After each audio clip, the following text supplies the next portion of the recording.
Welcome to a science academy channel. आप लोगों को बहुत बहुत स्वागत है मेरे प्यारे से चैनल ए साइंस एकेडमी पे।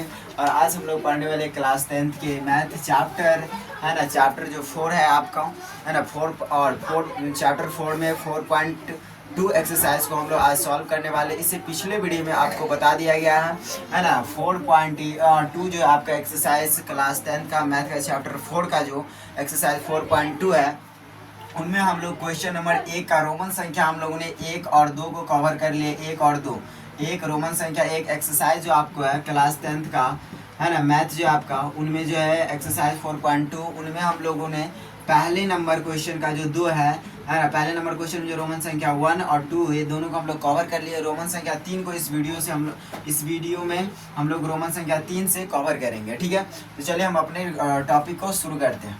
यहाँ पे कहा गया है कि गुणनखंड विधि से निम्न द्विघात समीकरण के मूल्य ज्ञात करें। जो आपका 4-5 दिया गया है निम्न में, यानी कि नीचे में जो दर्शाया गया है, उस सभी द्विघात समीकरण को गुणनखंड विधि के द्वारा आपको सॉल्व करना है। लेक्चर क्लास में सारा चीज़ समझाया गया था, अभी आपको सॉल्व करके दिखाया जा रहा है। आप देख लीजिए ध्यान से, एक्सरसाइज सॉल्व करके बताया जा रहा है आपको। एक्सरसाइज 4.2 का क्वेश्चन नंबर 1 का रोमन संख्या 3 को हम लोग सॉल्व करें। सबसे पहले क्या लिखेंगे यहाँ पे हम लोग सॉल्यूशन, उसके बाद हम लोग रीक्वेश्चन लिखेंगे √3x² + 7x प्लस में 5√2 बराबर कितना हो गया 0। 5 है ना 2 बराबर कितना हो गया 0 हो गया। उसके बाद हम लोग ध्यान से देखिए यहाँ पे क्या देखने वाले हैं, इसको सॉल्व करना है। किस विधि से सॉल्व करना है, गुणनखंड विधि सॉल्व करना है। यहाँ पे लिख देते हैं हम लोग गुणनखंड विधि। कौन सी विधि? गुणनखंड विधि के द्वारा सॉल्व करने वाले हैं। किस विधि के द्वारा? गुणनखंड विधि के द्वारा। अब देखिए सबसे पहले हम लोग गुणनखंड विधि में क्या करते हैं, ध्यान से देखिए। इनका मानक रूप को लिखते हैं द्विघात समीकरण के, तो होता है a² प्लस में bx प्लस में c बराबर कितना हो गया 0। ax² का जो गुणांक होता है उसके c के मान से हम लोग क्या करते हैं, गुना करते हैं। क्या करते हैं सबसे पहले a का x² का जो गुणांक a होता है उसको हम लोग c के यानी कि जो मान होता है उनसे हम लोग क्या करते हैं, गुना करते हैं। तो यहाँ पे देखिए इस मानक रूप में c ये वाला हो गया और x² का गुणांक क्या है √2 है। तो हम लोग 5√2 को हम लोग √2 से क्या करेंगे, मल्टीप्लाई करेंगे। तो कितना आएगा सबसे पहले ये देखिए ध्यान से, तो हम लोग गुना करते हैं। ध्यान से देखिए, तो बाहर वाले को बाहर के साथ गुना, 5 और 1 का गुना आ गया 5, √2 और √2 का गुना हो गया √2 और √2 कितना आ जाएगा 2 है ना। √2 गुने √2 कितना आता है 2 है ना। जैसे कि हम लोग बात करें √4 गुने और √4 कितना निकल के आएगा 4। उसी प्रकार से यहाँ पे देखिए ध्यान से, √2 गुने √2 कैसे आया, तो ध्यान से देखिए, क्योंकि रूट अंदर वाले का अंदर के साथ गुना करेंगे, तो अंदर में अंदर के साथ गुना करेंगे तो 2 गुने 2 हो गया। तो रूट आप देखिए, तो रूट का रूट और 2 दूनी 4, तो 4 का रूट कितना 2, तो इसी प्रकार से यहाँ पे 2 आया हुआ था। यहाँ पे देखिए अब इसको हम लोग क्या करेंगे, गुना 5 दूनी कितना आ गया 10। तो इन दोनों के यानी कि फर्स्ट मतलब x² का जो गुणांक था और जो c का मान, दोनों को गुना किया तो हमको प्राप्त हुआ 10। अब यहाँ से हमको क्या करना रहता है, इस जो आ जाता है x² का गुणांक और जो होता है और c का जो मान, दोनों को गुना करके जो आता है उसको हम लोग करते हैं गुणनखंड। अभाज्य गुणनखंड, तो 2 से पहले लगाएंगे हम लोग, तो 5 दूनी 10 हो गया, 5 और 1 आ गया, कितना आ गया 10 का 2 गुने 5 गुने 1 आ गया। ध्यान से देखिए, अभी ये तीनों यहाँ पे जो जितना लिखा गया इसमें 2 ऐसा संख्या बनाना है, 2 ऐसा संख्या हमको प्राप्त करना है जिसको गुना करने पर कितना आ जाए 10 आ जाए, और जो जोड़ने या घटाने पर कितना आ जाए, हमारे जो बीच वाला मान है 7 आ जाए। ऐसा कौन कौन सा संख्या है, तो ध्यान से देखिए यहाँ पर हम लोग 2 1 2 ले लेते हैं है ना, यानी कि 2 लेते हैं और 5 लेते हैं, तो हो जाएगा 5 दूनी 10 भी, और 2 और 5 कितना हो जाएगा 7 भी। तो हम 2 और कितना लेते हैं 2 और 5 को लेते हैं। तो इधर वाला जो जितना हम किए रफ किए, इधर आप बना रहे हैं। ध्यान से देखिए, तो हम लिखेंगे √2x² प्लस में 2x प्लस में हो गया यहाँ पे, ध्यान से देखिए 5x प्लस में 2x प्लस में 5√2 बराबर कितना हो गया 0। अब देखिए हम लोग क्या करते हैं, इन दोनों का जोड़ा मिलाते हैं, फिर इन दोनों में से हम लोग कॉमन क्या निकलेगा, तो दोनों में देखिए क्या है, तो इसमें √2 है, इसमें √2 है नहीं, इसमें 5 इसमें 5 है नहीं, x दोनों में, तो x को कॉमन ले लिए। यहाँ बचा हमारा √2 बचा, और यहाँ से 2 x था, एगो निकला तो एगो x बचा, प्लस 5 यहाँ से एगो x निकल गया, तो बचा सिर्फ बचा 5। फिर प्लस यहाँ से क्या कॉमन लेंगे, तो ध्यान से देखिए यहाँ से हम लोग यहाँ से हम लोग कॉमन कितना लेंगे, तो यहाँ पे देखिए यहाँ से हम लोग कॉमन ले लेते हैं। ध्यान से देखिए √2 कॉमन लेते हैं, कितना कॉमन लेते हैं √2। जब यहाँ से √2 कॉमन लिए, यहाँ पर क्या बच जाएगा हमारा, सिर्फ √2 और x बचे। आप कहेंगे सर यहाँ पे तो 2 है तो √2 कैसे हो गया, तो यहाँ से देखिए 2 √2 और देखिए हम लोग जो कॉमन लेते हैं उसको इससे हम लोग गुना करते हैं।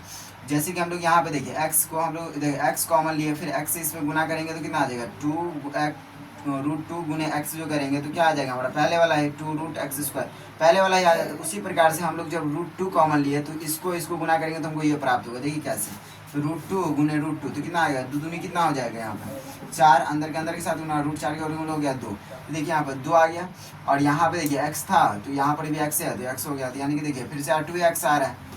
इसीलिए यहाँ पे हम लोग कितना कॉमन लिए हैं, रूट 2 कॉमन लिए है ना, रूट 2 कॉमन लिए। और तो अंदर में हमारा क्या हो गया, रूट 2 एक्स, यहाँ पे हो जाएगा हमारा प्लस तो प्लस, यहाँ देखिए 5 रूट 2 में से रूट 2 कॉमन लिए तो बचा 5 बराबर हो गया 0। अब देखिए ये वाला और ये वाला हमारा क्या होता है, एक जैसा, तो रूट 2 एक्स प्लस में कितना हो गया 5, और इधर कितना हो जाता है हमारा एक्स प्लस में हो गया रूट 2 बराबर कितना हो गया 0।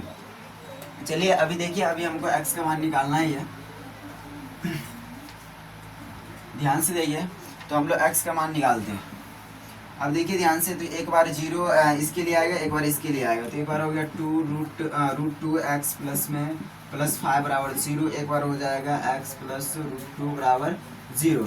यहाँ पे हम लोग संख्या की तरफ से पहले भेजेंगे तो रूट 2 एक्स बराबर कितना हो गया 0, और इधर प्लस उधर जाएगा संख्या तो माइनस में हो गया, तो रूट 2 एक्स बराबर कितना -5 हो गया। फिर संख्या की तरफ भेजेंगे तो -5, इधर गुना में उधर जाएगा तो बट्टा में रूट 2। ये मान निकल के आया हमारा। इधर एक बार क्या करेंगे हम लोग, फिर संख्या की तरफ इधर प्लस उधर जाएगा तो -√2, तो और फिर हम लास्ट में लिखेंगे, ध्यान से देखिए, यहाँ पर भी एक्स का मान निकला, यहाँ पर भी एक्स का मान निकलेगा, फिर लिखेंगे अतः एक्स बराबर कितना निकल गया -5 बट्टा रूट 2 कॉमा माइनस, ये दोनों मान किसका हो गया, एक्स का हो गया। इस क्वेश्चन का ये सारा आपका आंसर दिखने को मिल गया, इतना सटीक से जवाब आपको दिखने को मिला है। ठीक है, तो हम लोग इस अब नेक्स्ट क्वेश्चन को देखते हैं, इसी वीडियो को थ्रू देखेंगे हम लोग। अब यहाँ पे देखिए ध्यान से, इसको हम लोग क्लीन करते हैं, स्क्रीनशॉट ले लीजिएगा, हम इसको मिटा रहे हैं।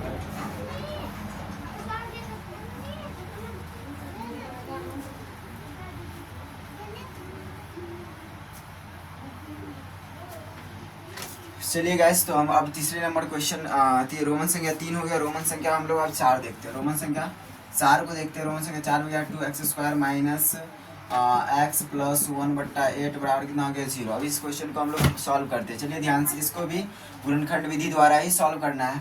हम लोग क्या करेंगे, यहाँ पे लिखेंगे सोल्यूशन, है ना, फिर लिखेंगे हम लोग क्वेश्चन को, लिखिए 2x² माइनस एक्स प्लस 1/8 बराबर 0, है ना। तो ये आपको ये क्वेश्चन है। अब इसको गुणनखंड विधि के द्विघात समीकरण आपको दिया गया है और इसको गुणनखंड विधि के द्वारा इसका मूल्य ज्ञात करना है।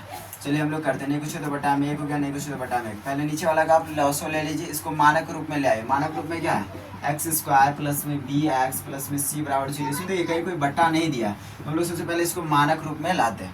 ठीक है, तो मानक रूप में लाएंगे, यानी कि बट्टा को हटाना है, तो कैसे हटाएंगे, ध्यान से देखिए। पहले बट्टा बढ़ के क्या कर लिया, यहाँ पे जोड़ घटाव कर लिया, 1 1 8 का लघुत्तम कितना हो जाएगा, ध्यान से देखिए कितना आ जाएगा लघुत्तम 8 आ गया। 1 को 8 से भाग देंगे कितना आएगा 8, 8 को 2x² से गुना करेंगे तो आ जाएगा 16x², माइनस 1 को 8 से भाग देंगे 8, x से गुना करेंगे तो हो गया 8x, फिर प्लस तो प्लस 8 को 8 से भाग देंगे आएगा 1, 1 को 1 से गुना करेंगे आ जाएगा हमारा 1 बराबर हो गया 0। ठीक है, नहीं कुछ बटा में 1। फिर क्या करेंगे हम लोग लिखेंगे 16x², इधर कोई जोड़ने घटने वाला तो है नहीं, वैसे ही लिखते हैं 16x² माइनस 8x 1 बराबर। अब क्रॉस यहाँ पे गुना कर दिए हम लोग, इसको इस सब को हम लोग 1 इससे गुना किए तो कितना उतना ही उतरा, और 8 को 0 से गुना करेंगे हमारा आ गया 0, है कि नहीं। अब ये देखिए हमारा मानक रूप इस रूप में आ गया, है कि नहीं, तो ये हमारा मानक रूप में आ गया है। अब यहाँ से हम लोग क्या निकालेंगे, गुणनखंड विधि के द्वारा इसका मूल्य ज्ञात करेंगे। देखिए